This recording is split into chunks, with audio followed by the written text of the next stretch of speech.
Shalom, saudaraku dalam Tuhan. Puji nama Tuhan, jumpa lagi dengan saya di kesempatan ini. Dan kiranya damai sejahtera daripada Tuhan Yesus Kristus melimpah bagi kita. Saudaraku dalam Tuhan, dengan adanya persoalan di antara Israel dan Palestina saat ini, banyak orang yang membangun narasi bahwa Palestina bersama dengan kelompok Hamas.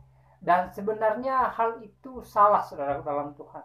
Pemimpin Palestina sendiri mengatakan bahwa mereka tidak sedang bersama dengan Hamas. Mereka sedang tidak di pihak Hamas, atau Hamas tidak sedang berada di pihak Palestina. Dan saudara dalam Tuhan, sebelum kita lanjut, mari kita melihat cuplikan video yang berikut ini.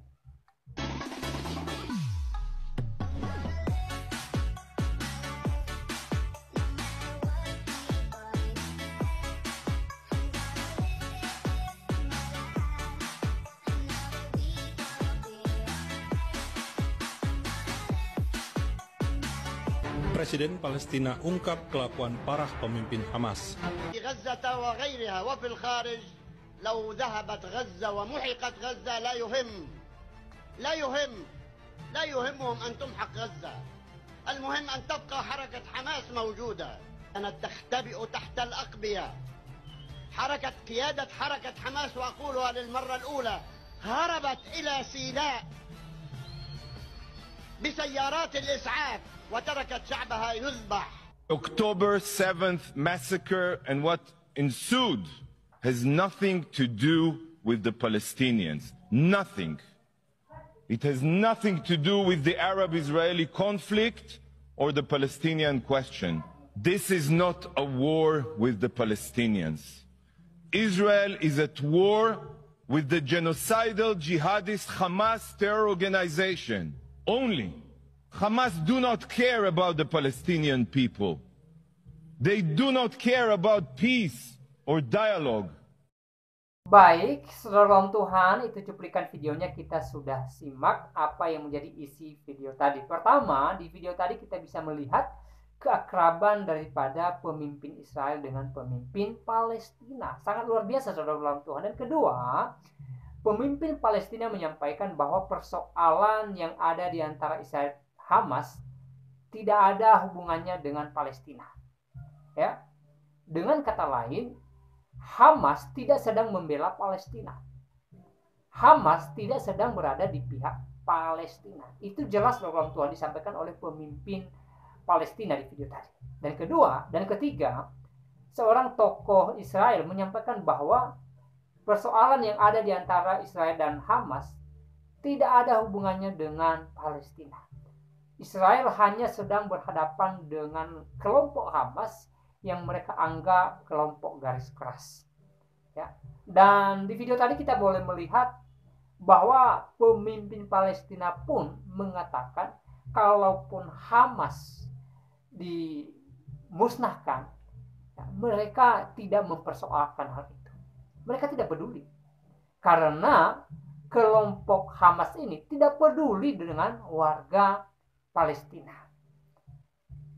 Itu disampaikan oleh pemimpin daripada Palestina di video tadi. Saudara bisa mengulangnya untuk melihat kebenaran ini. Ya. Mereka tidak peduli dengan warga Palestina. Mau bagaimanapun warga Palestina, mau mereka sukacita, mau mereka duka cita, Hamas tidak peduli. Ya. Dan saudaraku dalam Tuhan, hal ini perlu kita ketahui bersama. Ya. Supaya apa? Supaya kita bisa berpikir jernih tentang persoalan di antara Israel dan Palestina saat ini, atau Israel dan Hamas saat ini. Ya. Karena kenapa, saudara dalam Tuhan? Ya. Sudah banyak orang yang membangun narasi bahwa persoalan yang terjadi saat ini antara Israel dan Palestina. Padahal tidak. Persoalan yang terjadi ini antara Israel dan kelompok Hamas, bukan dengan Palestina. Ya. Ada orang yang membangun narasi persoalan yang terjadi saat ini ada hubungannya dengan agama, dikait-kaitkan dengan persoalan agama. Padahal duta besar Palestina ketika bincang-bincang dengan Bapak Pendeta Gilbert Lumoindong menyampaikan bahwa persoalan yang terjadi saat ini tidak ada hubungannya dengan agama, tidak ada kaitannya dengan urusan agama. Ini hanya perebutan wilayah, saudara dalam Tuhan. Itu jelas disampaikan oleh Duta Besar Palestina. Saudara bisa cek videonya di channelnya Bapak Pendeta Gilbert Lumoindong. Dan juga banyak yang sudah mereaksi video itu. Ya, saudara dalam Tuhan, sayangnya atas persoalan yang terjadi saat ini, banyak orang yang membangun narasi yang kurang tepat. Sampai-sampai ya, mereka mati-matian menyerukan pembelaan terhadap Palestina. Ya, seakan-akan Palestina sedang berhadapan dengan Israel. Padahal tidak. Ya, sebenarnya Palestina dengan Israel baik-baik saja. Yang punya persoalan Israel dengan Hamas. Ya, saudaraku dalam Tuhan, kalau kita kembali kepada pokok persoalan di tanggal 7 Oktober yang lalu, sebenarnya yang memulai persoalan ini adalah Hamas. Mereka tiba-tiba datang melakukan penyerbuan terhadap warga Israel. Itu pun di hari Sabatnya Israel, saudara dalam Tuhan. Di hari di mana Israel sedang beribadah. Selain itu mereka tawan beberapa warga sipil Israel.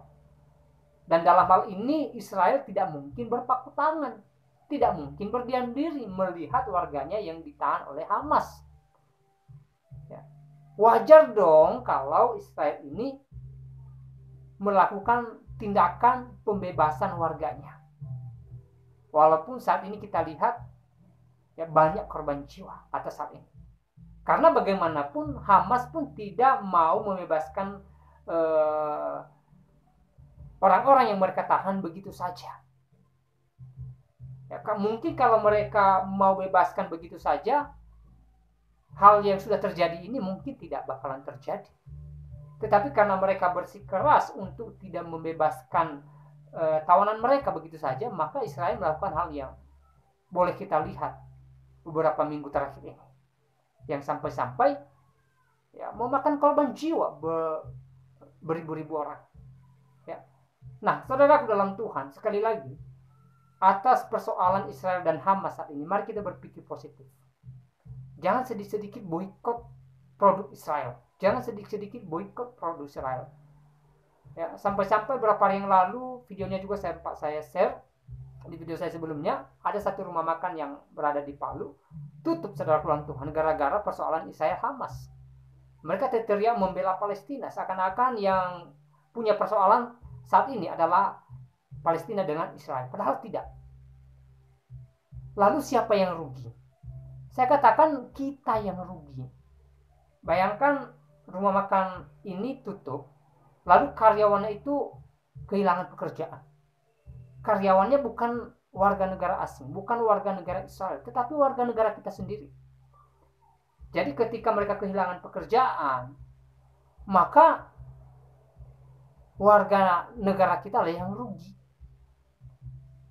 Dan saya katakan bahwa kalaupun semua perusahaan yang berkaitan dengan Israel di Indonesia ini diboikot, saya rasa tidak ada ngaruhnya bagi Israel dan tidak menyelesaikan persoalan saat ini. Yang terpenting saat ini, kita berdoa supaya persoalan ini cepat selesai dan tidak ada lagi korban jiwa. Kita berdoa supaya pemerintah dunia ini dipakai Tuhan untuk menyelesaikan persoalan saat ini, supaya tidak bertambah korban jiwa. Sudah terlalu banyak.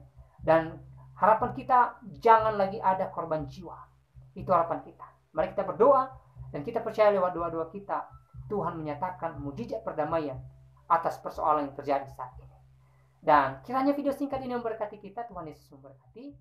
Shalom.